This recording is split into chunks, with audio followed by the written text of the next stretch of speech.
السلام علیکم عزیز طلباء و طالبات، سر عبدالستار خان اس یوٹیوب چینل میں آپ تمام کا استقبال ہے۔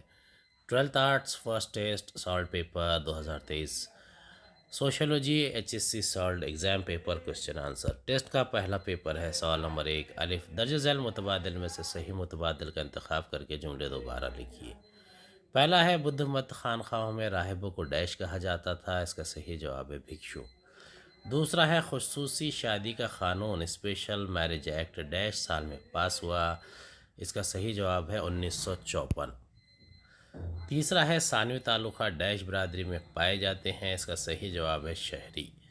چوتھا ہے 55% سے زیادہ قبائلی آبادی ملک کے ڈیش حصے میں پائی گئی ہے، اس کا صحیح جواب ہے مرکزی۔ سوال نمبر 1 کا بے ہے غلط جوڑی کو درست کر کے دوبارہ لکھیے۔ لینڈ لارڈ دیہی ترقیاتی پروگرام حکومت کا 3 درجاتی نظام ابتدائی پیشہ، اس کا صحیح جواب ہے لینڈ لارڈ زمیندار دیہی ترقیاتی پروگرام کمیونٹی ڈیولپمنٹ پروگرام حکومت کا 3 درجاتی نظام مربوط دیہی ترقیاتی نظام ابتدائی پیشے دیہی سماج۔ دوسرا ہے زبان کا جھگڑا مذہب کا جھگڑا ذات پات کا جھگڑا علاقے کا جھگڑا۔ پہلا ہے زبان کا جھگڑا لسانی تعصب، مذہب کا جھگڑا مذہبی تعصب، ذات پات کا جھگڑا ذات پات کی تفریق، علاقے کا جھگڑا علاقہ پرستی۔ سوال نمبر 1 کا جیم ہے قوسین میں دیے گئے جملوں کے لیے مناسب اصطلاح کا انتخاب کریں۔ مطلق العنانیہ، طبقاتی، مساوات پسندی۔ پہلا ہے یہ ایک حاصل شدہ حیثیت ہے طبقاتی۔ دوسرا ہے صحت مند تعلقات کو فروغ دیتا ہے، اس کا جواب ہے مساوات پسندی۔ سوال نمبر 2 ہے مختصر نوٹ لکھیے کوئی دو۔ پہلا ہے ابتدائی ویدک دور میں تعلیم، اس کا جواب ہے ابتدائی ویدک دور میں تعلیم کا مواد مذہبی اور مقدس کتابوں پر مشتمل تھا، خاص طور پر ویدوں کی تعلیم دی جاتی تھی جو سنسکرت زبان میں ہوا کرتی تھی۔ اس دور میں سنسکرت زبان میں ہی تعلیم دی جاتی تھی جو کہ عوام کی زبان نہیں تھی۔ یجروید تمام جماعتوں کے ساتھ خواتین کو بھی تعلیم کی اجازت دیتا ہے۔ اتھر وید میں کہا گیا ہے کہ تمام طبقوں کو وید کے متعلق کا مساوی حق حاصل ہے۔ ویدک اسکولوں میں داخل ہونے کے لیے پہلے 3 ورنوں کے طلباء کے لیے اپنین دھاگے کی تقریب شرط تھی۔ زبانی طور پر علم فراہم کیا جاتا تھا جس میں تلفظ اور زبان دانی سکھائی جاتی تھی۔ تعلیم کا مقصد عقل کو تیز کرنے کے ساتھ ساتھ کردار کی تشکیل بھی تھا۔ بہت سارے اسکالر اس بات پر اتفاق رکھتے ہیں کہ اس دور میں انسان لکھنے کے فن سے ناآشنا تھا، قدر سچائی سے منسلک تھی، جن میں قربانی، استاد کی عزت کرنا یا اپنے فرائض کی انجام دہی، مہمان نوازی، ایمان اور سخاوت وغیرہ شامل تھے۔ شتریوں نے جنگ اور انتظامیہ کا فن سیکھا، ویش لوگوں نے تجارت کی تعلیم حاصل کی، جبکہ شودر زراعت اور جانور پالنے کی تعلیم حاصل کرتے تھے۔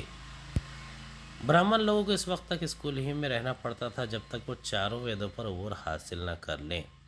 مذہبی صحیفوں اور تاریخی مطالعات سے بھی اس بات کا پتہ چلتا ہے کہ ابتدائی ویدک دور میں خواتین کو مردوں کے ساتھ ساتھ تعلیم حاصل کرنے کا حق حاصل تھا۔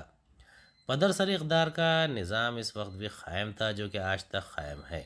گروکل میں اپنائن کی رسم پوری کرنے کے بعد خواتین کو گروکل میں داخلہ مل جایا کرتا تھا۔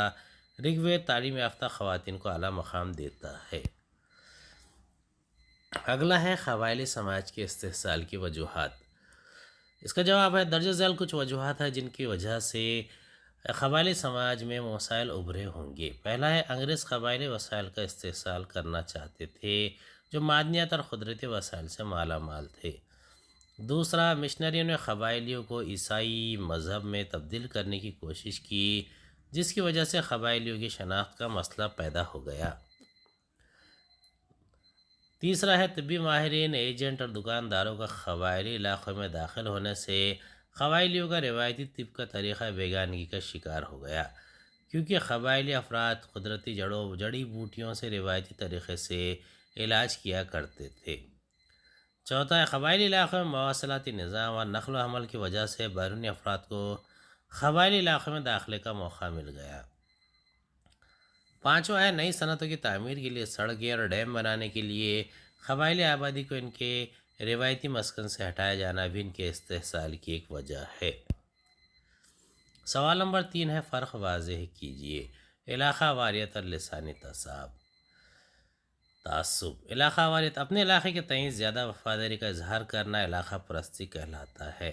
لسانی تعصب اپنی زبان کے تئیں شدید وفاداری کرنا اور دوسری زبانوں میں نقص نکالنا اور مذاق بنانا۔ اپنے علاقے میں رہنے والوں کی بھلائی مقصد ہوتی ہے، اپنی زبان کو دوسری زبانوں سے بلوانا مقصد ہوتا ہے۔ اس کی بنیاد عام طور پر جغرافیائی علاقے پر ہوتی ہے۔ لسانی تعصب کی بنیاد مختلف ریاستیں اور علاقے ہوتے ہیں۔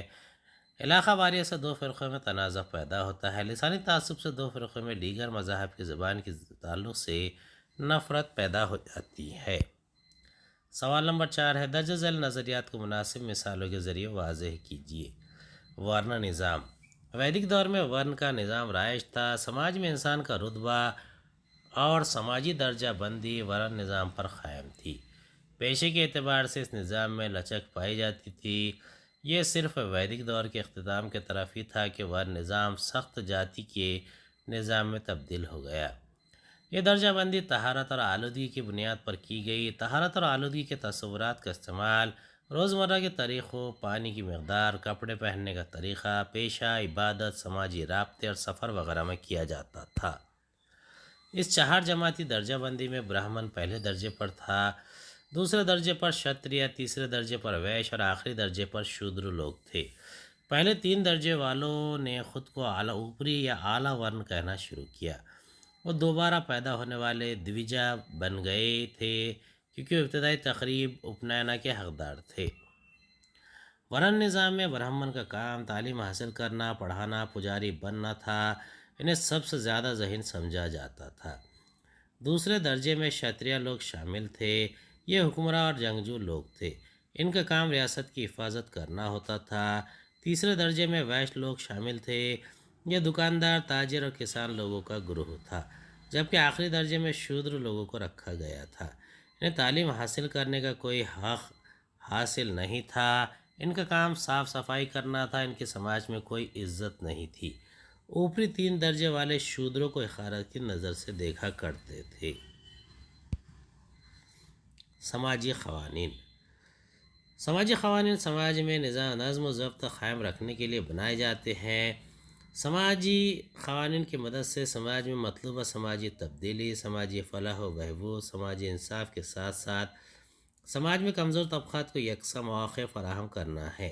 سماجی اصلاحی گروہ میں اضافے کی وجہ سے ہندوستان میں رائج سماجی برائیوں کو ختم کرنے کے لیے برطانوی حکومت پر دباؤ بنایا گیا، جس سے بہت سارے قوانین پاس کیے گئے اور بہت حد تک سماجی برائیاں جیسے رسم ستی، ہندو بیوہ کی دوبارہ شادی، کسانوں کی خودکشی وغیرہ کی برائیاں بند ہو گئی۔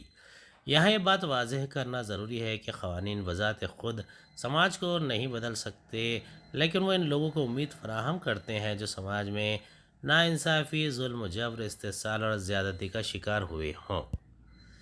سوال نمبر 5 کا الف ہے، شب کی خاکہ مکمل کیجیے۔ قومی یکجہتی کی راہ میں رکاوٹیں۔